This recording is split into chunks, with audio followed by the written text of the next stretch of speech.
사람이 만일 시작 사람이 만일 화목제의 제물을 예물로 서로 드리려면 수컷이나 암컷이나 흠 없는 것으로 여호와 앞에 드릴지니 그 예물의 머리 안수하고 회막문에서 잡을 것이 아론의 자손 제사장들은 그 피를 제단 사방에 뿌릴 것이며.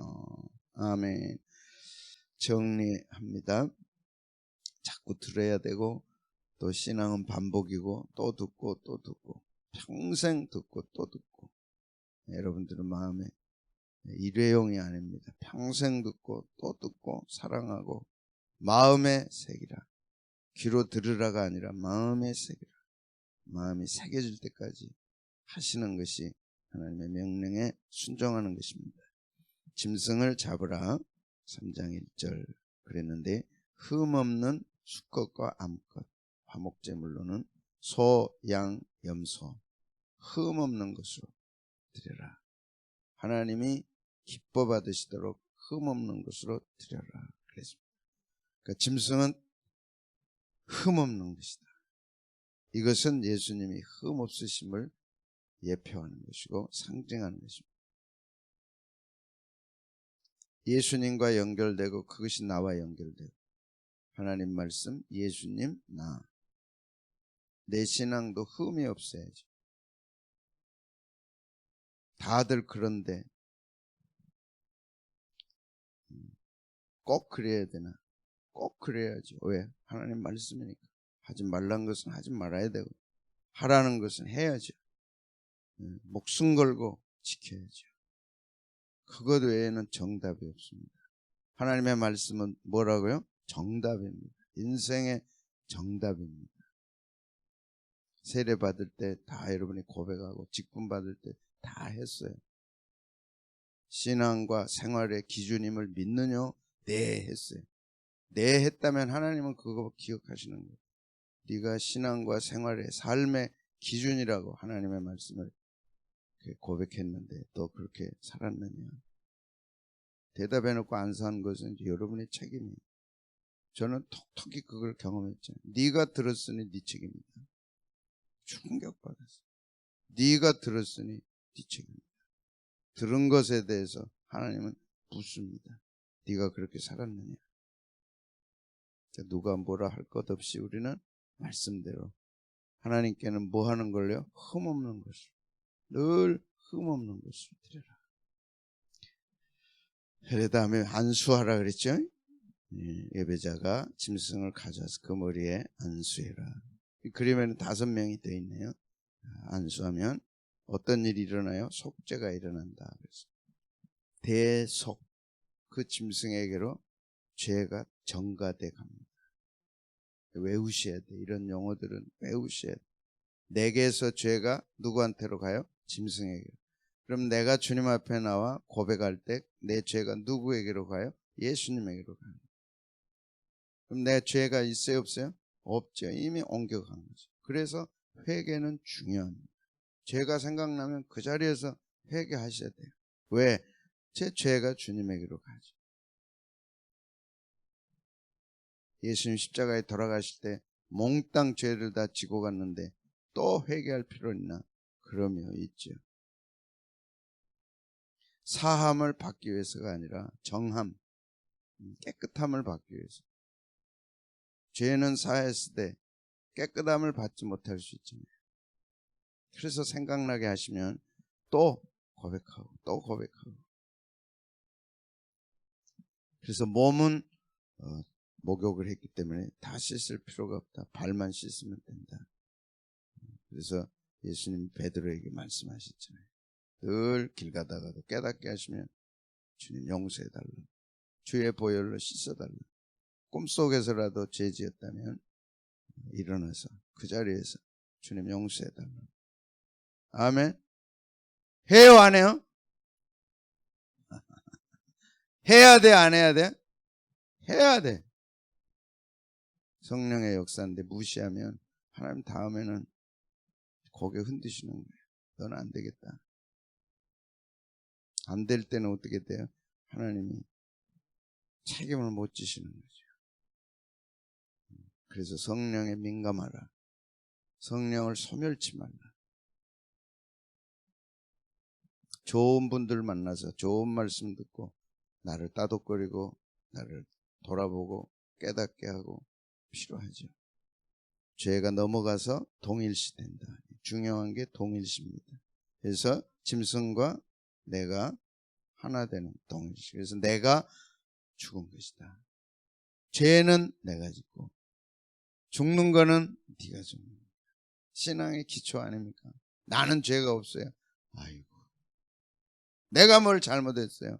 아이고, 다 내가 잘못해서 그렇습니다. 그래서 옛날에 복음을 몰랐던 부모들도 자식 때릴 때 내가 너를 잘못 키웠다 꼭 하고 때리지. 내가 모자라서 네가 그렇게 됐다. 그리고 때리고 그랬잖아요. 다 배워야 돼. 응? 나무랄 때 내가 너를 잘못 키워서 그랬다.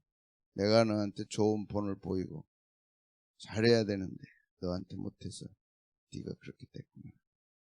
그러나 죄에는 값이 있다. 값은 네가 치러라. 죄의 값은 사망. 죄에는 값이 있잖아요. 그 값이 이제 짐승에게로 가는 거죠. 그리고 죄를 깨닫게 할 때는 늘 하나님 앞에 자백해라. 죄 없다 하는 이는 거짓말하는 자.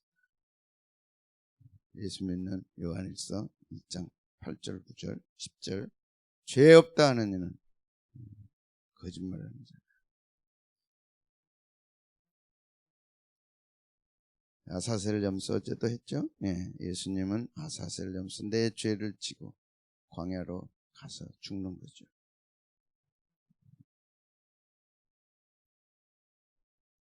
성경은 예수님이 아사셀 염소다 그렇게 말씀합니다. 잡으라 그랬습니다. 2절 말씀 같이 한번 보겠습니다. 시작. 그 예물의 머리에 안수하고 회막문에서 잡을 것이요. 다 의미가 있고 뜻이 있습니다. 그냥 단순히 죽이는 거 무트, 목적을 가지고 도살하는 거 샤하트, 목적을 가지고 도살하는 거.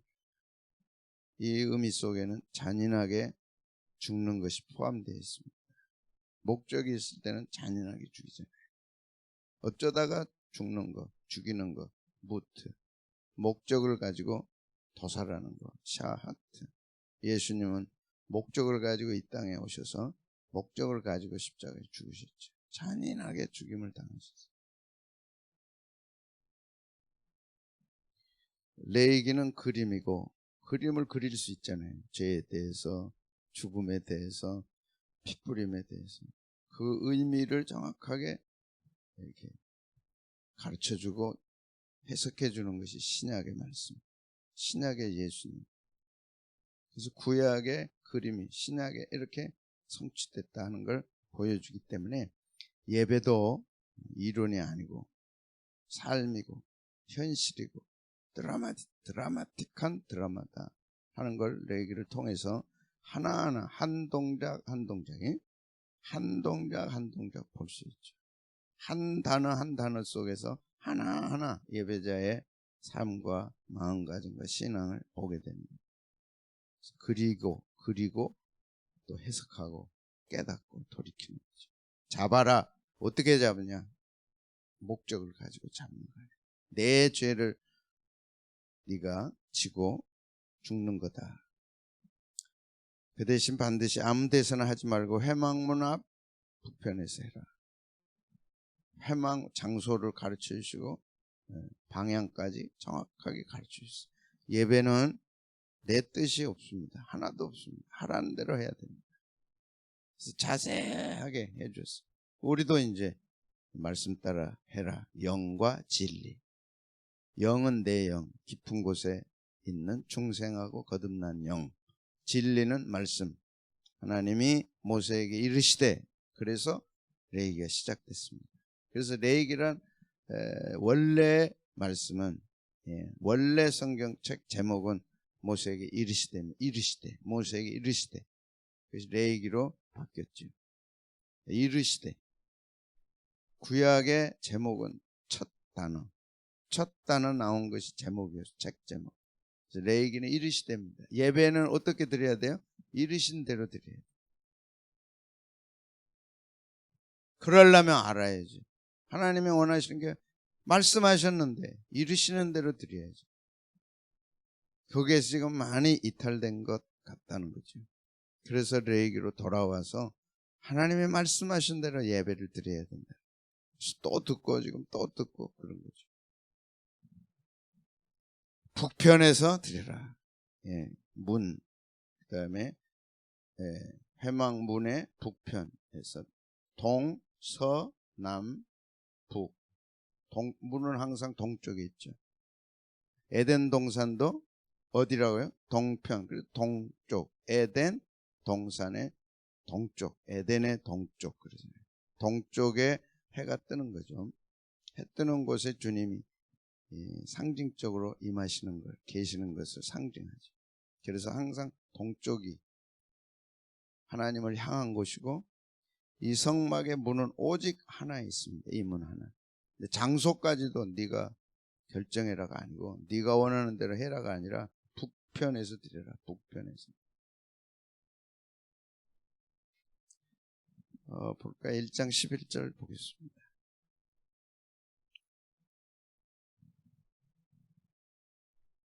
다 잡아 죽이는 거예요. 내 생각, 내 의지, 내 마음을 다 잡아 죽이는 거예요. 예배자는 내 생각, 내 마음, 내 뜻을 다 잡아 죽이는 거죠. 짐승만 죽이면 되나요? 자기도 죽어야지. 예수님만 돌아가시면 되나요? 나도 죽어야지. 예수님 죽었으니 나는 살겠습니다. 그건 신앙이 아닙니다. 성경 어디에도 없어요. 예수님이 죽으셨으니 나도 죽어야지. 왜 예수님은 죽으시고 나는 삽니까? 사는 거는 나중이라. 죽음을 거쳐서 살아야지. 예수님이 죽으셨으니 나도 죽겠습니다. 나도 죽었습니다. 세례잖아요. 멀쩡하게 자기는 살아있다면 그건 죽은 짐승이 아니죠. 산 짐승이지. 자기가 안 죽었어 그건. 그럼 퇴짜당하는 거죠. 죽어서 피 뿌려서 불로 태워서 하나님 앞에 기쁨이 되는 건데 자기가 살아있으면 안 되죠. 1장 11절 시작. 그가 제단 북쪽 여호와 앞에서 그것을 잡을. 어디에서요? 그가 제단 북쪽. 제단은 불태워 드리는 그 제단, 번제단. 문 앞 번제단 있잖아요. 번제단의 북쪽에서 드리라. 그림이 있나요? 없네. 마음에 그려지죠? 문 쪽. 하나 있는 이 문 쪽. 예수님이 문이시죠. 문, 동. 뒤 그 반대편이 서, 남, 북. 그래서 북쪽에서 드려라. 왜 그래야 되느냐? 동편에는 하나님의 임재를 상징하고 문도 하나님의 임재를 상징하죠. 성막의 유일한 문이다. 하나밖에 없는 문. 그래서 그 문을 청색, 자색, 가늘게 꼰실로 꽈서 이렇게 잘 만들었습니다. 그 일이 드나들도록 돼 있죠. 이것을 넘어선 자는 강도요 도둑이다. 내 양은 나를 따르는 내가 문이다. 이렇게 요한복음 10장에 말씀했습니다. 집에 가셔서 요한복음 10장 또 찾아보면 레위기와 이렇게 연결이 되는 거죠. 예수 그리스도는 우리의 구원의 유일한 문이다. 들어가는 구원의 문의 유일한 문이십니다. 그리고 이제 제사 드릴 때 들어가서 이 문을 통과해서 들어가서 그 다음에 짐승을 잡을 때 북쪽에 가서 제단 북쪽에 가서 잡으라.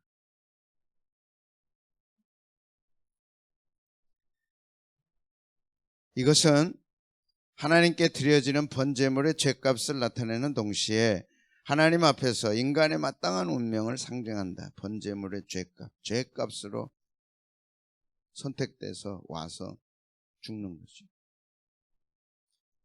인간의 마땅한 운명이다. 하나님 앞에서. 죄인은 살 수가 없어요. 하나님 앞에서 죗값을 치러야지. 죄 짓고 죄값을 안 치를 수 있나요? 없죠. 그래서 짐승이 대신해서 죄값을 치르는 거죠. 그걸 인정할 때 복음을 우리는 받아들이는 거죠. 인간의 죄를 대속하는 예수님 십자가 죽음의 예표다. 짐승이 선택돼서 문을 통과해서 번제단 북쪽에 가서 잡을 것이요, 죽임을 당하는, 목적을 가지고 죽임을 당하는 것은 마땅히 죽어야 할 인간이 이 짐승을 통해서 사는 길을 얻게 되는 거죠. 짐승이 죄값을 내 대신 치르는 것입니다. 이것은 인간의 죄를 대속하는 예수님 십자가 죽음의 예표다. 예수님 십자가 죽음을 예표하는 것이다. 구약은 예표하고 신약은 예수님이 성취하시고 우리는 그걸 믿음으로 받아들이는 삼각관계. 구약의 짐승은 예표하는 거죠. 뭘 예표해요? 예수님. 우리는 그것을 믿음으로 효력을 받는 거죠. 그게 믿음의 효과입니다. 그래서 믿음은 받아들이는 것. 출애굽기 12장 21절입니다. 6월절 때 주신 말씀 시작. 모세가 이스라엘 모든 장로를 불러서 그들에게 이르되 너희는 나가서 너희의 가족대로 어린 양을 택하여 6월절 양으로 잡으라. 이 어린 양은 6월절 양이다. 6월절 넘어간다. 양이 죽음으로 죽음의 사자가 넘어가는 거죠. 6월절 그것으로 잡아라. 그리고 문설주와 임방에 바르라. 임방과 설주에 바르라.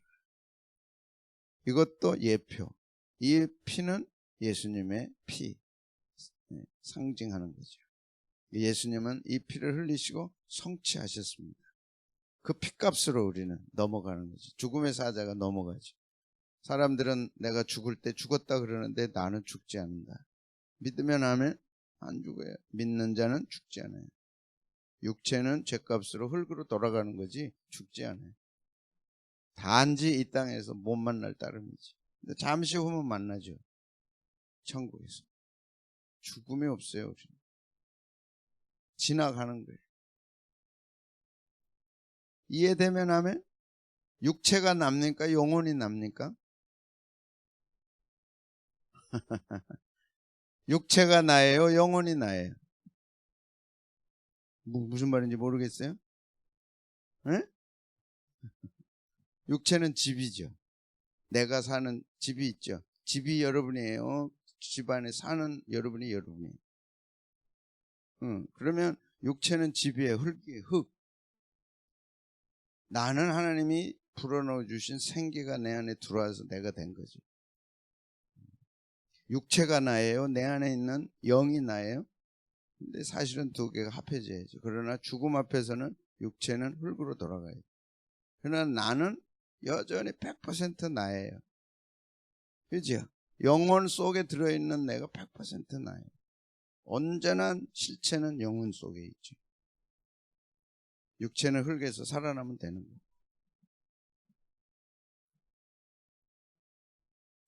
요한복음 1장 29절은 시작. 이튿날 요한이 예수께서 자기에게 나오심을 보고 이르되 세상 죄를 지고 가는 하나님의 어린 양이로다. 육체만 생각하는 사람들은 영혼의 필요를 모르죠. 죄 때문에 죽는다는 걸 인정 안 합니다. 육체면 다지 무슨 영혼이 있느냐. 사실은 영이 더 중요하잖아요. 실체 나는 영이죠. 실제 내 모습은 영이죠. 육체는 흙에서 와서 흙으로 지어집니다. 단지 필요한 것에 불과합니다. 마가복음 15장 25절 시작. 때가 제3시가 되어 십자가에 못 박으니라. 예수님이 잡을 것이요 할 때 십자가에 못 박히심으로 성취하셨다. 예수님이 내 대신 십자가에 죽으시고 그것은 곧 내가 죽은 것이라. 예수님이 부활할 때 나도 부활한 것이라. 예수님의 죽으심은 뭐라고요? 누가 죽었어요? 누가 죽었어요? 내가 죽은 거죠. 짐승이 죽었는데 너 잘 죽어라, 나는 살겠다. 그게 아니죠. 예배 뿌리가 짐승이 죽은 것은 내가 죽은 것이라. 그래서 고백을 한단 말이죠. 내가 죽어야 되는데 네가 죽는구나. 주님, 제가 죽어야 되는데 주님이 대신 죽으셨습니다. 그리고 예배는 시작됩니다. 아멘. 그래서 빌립보서 2장 8절은 사람의 모양으로 나타나사 자기를 낮추시고 죽기까지 복종하셨으니 십자가에 죽으십니다. 죄 때문에 죽으셨는데 자기 죄 때문에 죽으신 게 아니라 내 죄 때문에 죽으신 거죠. 죄가 없으신 주님이 왜 죽으셔야 해요? 내 죄 때문에. 그래서 예배가 시작되죠. 적용 갈라디아서 2장 20절 뭐라 그래요? 내가 그리스도와 함께 십자가에 못 박혀. 자기가 못 박혔잖아요. 믿는 자는 내가 주님과 함께 못 박힌 거죠. 그걸 믿는 거죠. 주님은 죽으셨고 그랬으니 나는 살겠습니다. 그게 아니고 주님이 죽으셨으니 나도 같이 죽는 것입니다. 세례죠.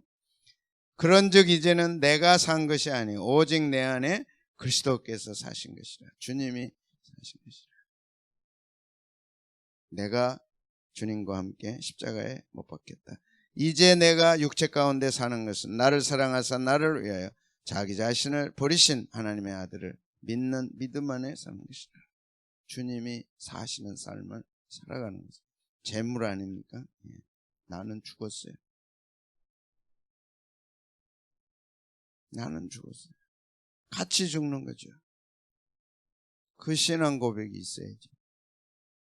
그래서 사도 바울은 뭐라고 얘기해요? 날마다 죽는다. 자기는 날마다 죽는다. 주님은 죽으셨는데 나 때문에 자기는 살겠다. 그건 안 되죠. 이미 우리는 세례를 통해서 죽었어요. 그래서 세례의 중요한 그림, 예표는 뭐겠습니까? 홍해를 건너는 거죠. 홍해 건너면서 살라고 생각해요. 바다를 건넌다는 것은 죽는다는 겁니다. 이미 바닷속에 빠졌으면 이미 죽는 거죠. 나올 때는 부활로 살아나온 거죠. 그 그림이 세례 그림이죠. 사도 바울이 고린도전서에서 조상들이 홍해를 건너는 것은 우리가 세례로 나는 죽고 다시 육지에 올라옴으로 부활해서 살아나는 거죠. 요나가 고기 뱃속에 들어간 것은 죽은 것이고 하나님의 은혜로 육지에 토해진 것은 은혜로 살아난 거죠. 내가 십자가에 주님과 함께 죽었다가 홍해를 통과하고 바다를 통과하고 바다를 통과하는 건 죽은 거예요. 다 건너서 육지를 밟았을 때는 무덤에서 나와서 다시 살아난 거죠. 그걸 잊어버리지 말라. 바울은 날마다 죽노라. 죽어야 살죠. 죽지 않았는데 그가 살겠습니까? 죽어야 그 다음에 부활을 하는 거죠.